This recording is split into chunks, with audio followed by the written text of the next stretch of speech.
কৃপণ বয়স্ক miss cruise দীর্ঘকাল নিজের অর্থ ছাড়া অন্য কাউকে বা কাউকে পছন্দ করতেন না। ক্রিসমাস এবং নিউ ইয়ার অন্যদের জন্য যে আনন্দ নিয়ে এসেছিল তা তিনি বুঝতে পারেননি। অতএব ছুটির প্রাক্কালে বৃদ্ধটি তার সহকারীকে তাড়াতাড়ি কাজ ছেড়ে দিতে অস্বীকার করলেন, যিনি তার ছেলের জন্য একটি উপহার কিনতে চাইছিলেন। মিস ক্রুজ এমনকি তার ভাগ্নের পরিবারের সাথে ক্রিসমাস উদযাপনের আমন্ত্রণটি প্রত্যাখ্যান করেছিলেন এবং অভাবী বাচ্চাদের সহায়তার জন্য অর্থ অনুদানও অস্বীকার করেছিলেন।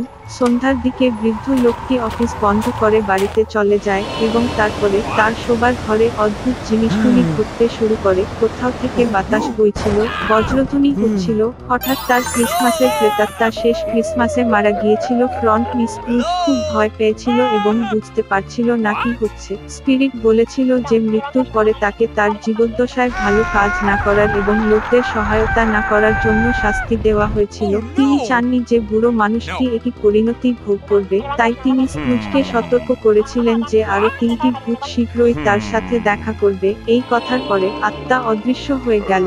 বৃদ্ধ লোকটি ভান করলেন যে কিছুই হয়নি, তবে শীঘ্রই একটি শিশুর ভূত তার সামনে উপস্থিত হয়েছিল। মিস ক্রুজ স্তব্ধ হয়ে গিয়েছিলেন কারণ এটি ছিল তার বিগত বছরগুলির চেতনা। ম্যাজিকের সাহায্যে ভূত তাদের অতীতে স্থানান্তরিত করে। বৃদ্ধ যে শহরে তিনি জন্মগ্রহণ করেছিলেন এবং বেড়ে ওঠেন সেখানে নিজেকে ছোট ছেলে হিসাবে দেখেছিলেন। তিনি ক্রিসমাস ট্রি সাজছিলেন এবং তিনি খুব মজা পান। তারপরে মিস ক্রুজ তার যৌবনে নিজেকে দেখেছিলেন, যেদিন তিনি আনন্দ এবং আশায় পূর্ণ। তিনি তার প্রিয়তমের কাছে প্রস্তাব করেছিলেন। তারপরে বৃদ্ধ নিজেকে দেখে পরিপক্ক হয়ে উঠলেন। তার স্ত্রী কাঁদছিলেন এবং তিনি কেন বুঝতে পারলেন না যে কেন তিনি তার সাথে আলাদা হলেন। আসল বিষয়টি হল স্ক্রুজ তার দিকে আর মনোযোগ দেয়নি, কেবল অর্থের কথা ভেবেছিল।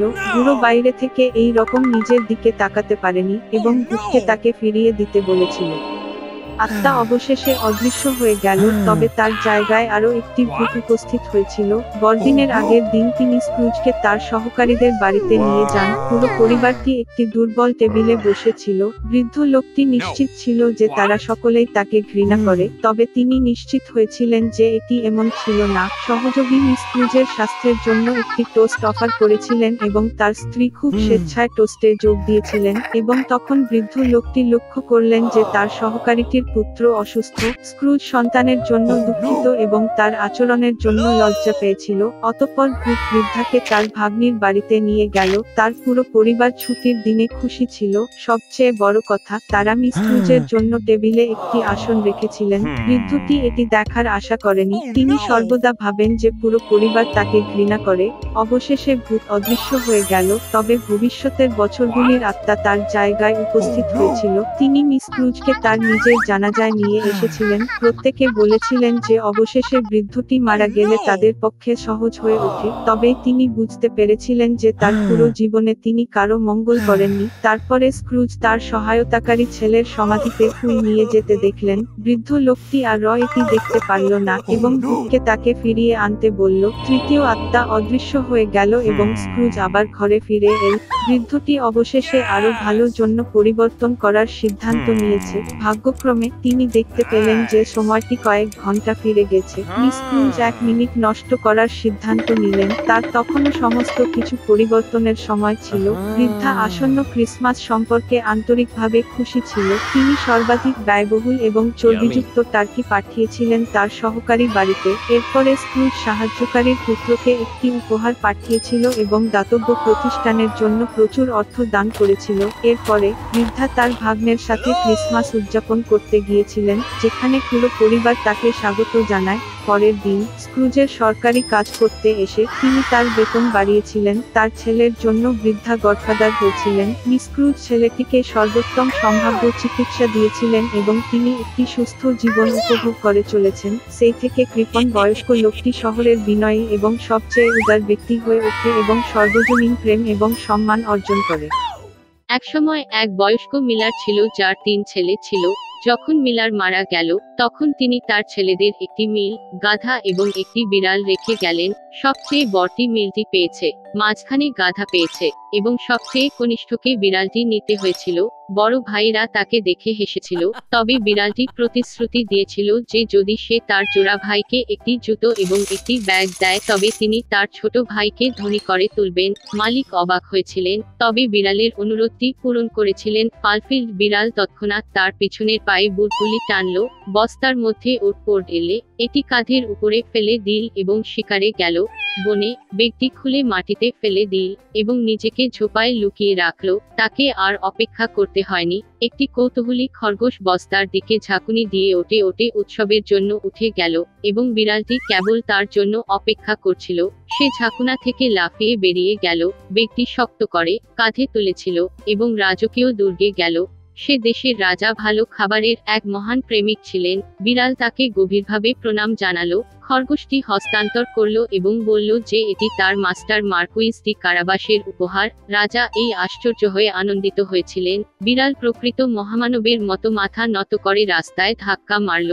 পরের দিন তিনি আবার বস্তা নিয়ে শিকারে গেলেন। এবার তিনি দুটি চর্বিযুক্ত পার্টরিজ ধরতে সক্ষম হন। রাজা আরও একটি মনোরম উপহার দেখে আনন্দিত হয়েছিলেন। একাধিক সপ্তাহ ধরে বিড়াল রাজার কাছে পার্টরিজ এবং খড়ি পড়েছিল, তবে তিনি তার ক্ষুধার্ত মালিককে এ সম্পর্কে কিছুই বলেননি। একবার বিড়াল প্রাসাদে একটি রাজকন্যাকে দেখল। সে খুব সুন্দর ছিল। বিড়াল বুঝতে পেরেছিল যে সে তার মনিবের জন্য এক দুর্দান্ত স্ত্রী হবে এবং তাই রাজা অবশেষে মার্কুইসের সাথে দেখা করতে চেয়েছিলেন। বিড়াল জবাব দিয়েছিল যে মিলগুলি যেখানে ছিল সেখানে তারা কাল তাকে বেড়াতে যেতে পারে এবং সে নিজেই পুরো গতিতে দৌড়ে মিলের দিকে চলে গেল। মালিককে দেখে বিড়ালটি বলল যে কাল তাকে নদীতে সাঁতার কাটতে হবে এবং তারপরে তার জীবন বদলে যাবে। পরের দিন সকালে তিনি জলে নামার সাথে সাথে বিড়াল তার জামাকাপড় ধরে ঝোপের মধ্যে লুকিয়ে রাখল।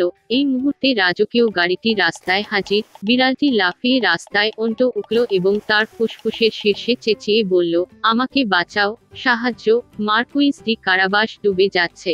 এই শুনে রাজা মার্কুইসকে জল থেকে টেনে আনার আদেশ দিলেন। জন রক্ষী তাকে যখন নদীর বাইরে নিয়ে যেতে শুরু করলো, যেখানে তিনি গরম পানিতে ঝাঁকুনি দিচ্ছিলেন, তখন মিলারের ছেলে খুব ভয় পেয়ে যায়। রাজা তাকে তার সিল্কের পোশাক আনার নির্দেশ দিলেন। মিলারের ছেলে প্রথমে প্রত্যাখ্যান করেছিল, তবে তিনি স্বর্ণ সূচিকর্মযুক্ত পোশাকগুলি এত পছন্দ করেছিলেন যে তিনি সানন্দে রাজকীয় পোশাকটি পরেছিলেন। রাজা তাকে গাড়িতে আমন্ত্রণ জানালেন, যেখানে সুন্দরী রাজকন্যা বসেছিলেন। মিলারের পুত্র হতবাক হয়ে পড়েছিল, কিন্তু আরো কিছু না করে গাড়িতে উঠল। কিন্তু 1 মিনিট পরে গাড়িটি বিশাল ক্ষেত্রের মধ্যে বসবাসকারী দৈত্য মানুষ খাওয়ার সাথে সম্পর্কিত ক্ষেতগুলি এবং ঘাড়ে ঘুরে দেখা গেল।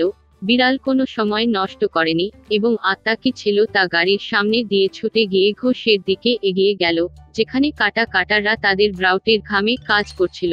তিনি তাদের জিজ্ঞাসা করতে বলেছিলেন যে এই ক্ষেত্রগুলি মার্কুইস ডি কারাবাসের অন্তর্গত, অন্যথায় দুষ্ট নরখাদকগুলি সেগুলি খাবে।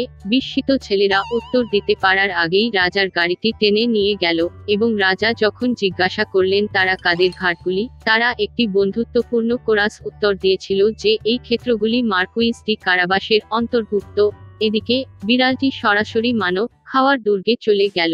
কৃপণতার কৌতূহল নিয়ে তিনি পাথরের প্রাচীরের উপরে ঝাঁপিয়ে পড়ে দুর্গে প্রবেশ করলেন। নানান খাবার দিয়ে ভরপুর বিশাল টেবিলে বসেছিল। বুটে পুষ দেখে এইরকম হতাশায় সে বিস্মিত হয়েছিল। বিড়াল দৈত্যটিকে জ্বালাতন করতে শুরু করে এবং বলেছিল যে সে সিংহ হতে পারে না। বিড়ালের এই কথাগুলি বলার সময় হওয়ার আগে নরখাদকটি একটি কুচকানো মাঠে বিশাল সিংহে পরিণত হয়েছিল।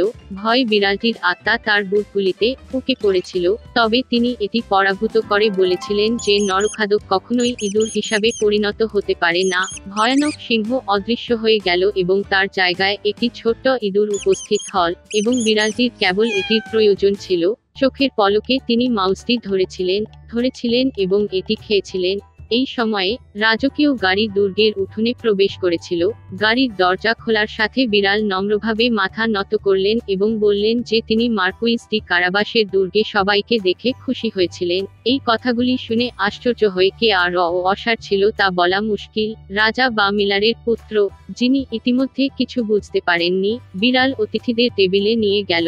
রাতের খাবার শেষে রাজা পুরোপুরি খেতে বললেন, মার্কুইস সত্যিই খুব যোগ্য ব্যক্তি, তাই তিনি খুশি খুশিতে তার মেয়েকে বউয়ের কাছে উপহার দেবেন। রাজকন্যা খুশি ছিল। তরুণ, সুদর্শন এবং তদতিরিক্ত তিনি সত্যই ধনী মার্কুইস পছন্দ করেছেন লাইকেট। শীঘ্রই তারা একটি বিবাহ খেলেন। সুতরাং মিলারের ছেলে একটি রাজকন্যাকে বিয়ে করে রাজপুত্র হয়। তারা সকলেই সুখী জীবনযাপন করেছিল, বিশেষত বিড়াল, যিনি গর্বের সাথে উঁচু বুটে প্রাসাদটি গতিময় করেছিলেন।